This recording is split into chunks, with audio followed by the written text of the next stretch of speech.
दोस्तों ये साइल तैयार कर रहे हैं। इसमें कोकोपीट, सैंड और बालू मट्टी शामिल की है और अच्छी तरह मिक्स करके पॉट्स में डाल लिया है। इसमें हम लगाने वाले हैं मोतिया की कटिंग्स और रात की रानी की कटिंग।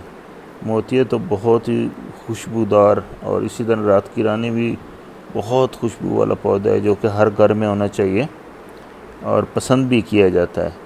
मोतिया की आप 5 से 6 इंच की कटिंग आप ले सकते हैं और सेमी वुड जो है ना ज़्यादा हार्ड हो और ना ही ज़्यादा सॉफ्ट हो। आइए अब गमले में लगाते हैं। गमले में इसको पहले जो है ना, अगर आपके पास फंजीसाइड है तो उसमें 2% का सोल्यूशन बना के उसमें डिप कर लें कलमों को अच्छी तरह, और उसके बाद आप थोड़ा हल्का पानी लगाएं, फिर रूटिंग हार्मोन बॉटम में लगाएं और पॉट में लगा दें। अगर आप इसकी सरफेस थोड़ी स्क्रैच कर देंगे, नीचे जो टिप है बॉटम जो अंदर लगनी है सॉइल में, तो भी रूटिंग हार्मोन लगा के लगाएंगे तो अच्छी ग्रोथ आपको मिलेगी, रूट्स अच्छी बनेगी। इसको कलम लगा के थोड़ा सा दबा के रखना कि कलम हिलनी नहीं चाहिए बिल्कुल, और उसके बाद इसको 4-5 दिन आपने साए में रखना है ताकि इसकी जो है रूटिंग हो जाए। और एक बार अच्छी तरह पानी देके फिर पानी नहीं देना है, बार बार पानी नहीं देना है, तो इसकी इंशाल्लाह बहुत अच्छी ग्रोथ होगी। अभी आपको रात की रानी की कलम लगाना सिखाते हैं।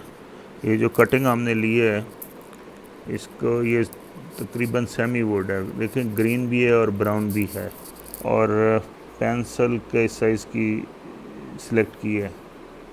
तो इसको आप 5 से 6 इंच की कलम तैयार कर सकते हैं। और रात की रानी जो है ये बहुत ही पॉपुलर प्लांट है। ये भी लोग अक्सर खुशबू के लिए घर में लगाते हैं या अपनी गली में बाहर अगर स्पेस हो तो वहाँ लगा देते हैं। तो ये 5-6 घर तक खुशबू इसकी जाती है शाम के वक्त। और अगर किसी पार्क या लॉन में लगी हो तो वहाँ जो लोग घूम रहे होते हैं तो वो भी बहुत खूब इससे एंजॉय करते हैं इसकी खुशबू से। कटिंग लगाने का तरीका ये है कि इसके बॉटम पे थोड़े स्क्रैच डाल दें, और रूटिंग हार्मोन है तो वो लगा के आप जो अच्छी तगड़ी कलम है मोटी वाली तो वो सेंटर में लगाएं पॉट के। और साइल तो सेम वही हमने बनाई है, इसकी जो कोकोपीट और सैंड और बालू मट्टी वही यूज़ की है। तो इसी तरह इसको, क्योंकि अगर पॉट कम है तो फिर 4-5 लगा दें इसमें कल में, और बाद में आप इनको अलग कर सकते हैं।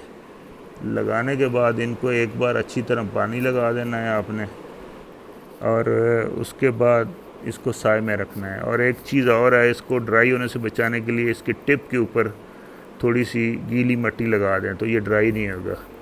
होप आपको ये वीडियो पसंद आएगी। इसको लाइक करें और दोस्तों में शेयर करें और चैनल को सब्सक्राइब करें। इंशाल्लाह आप आने वाले वक्त में बहुत ही अच्छी और वीडियो आने वाली हैं।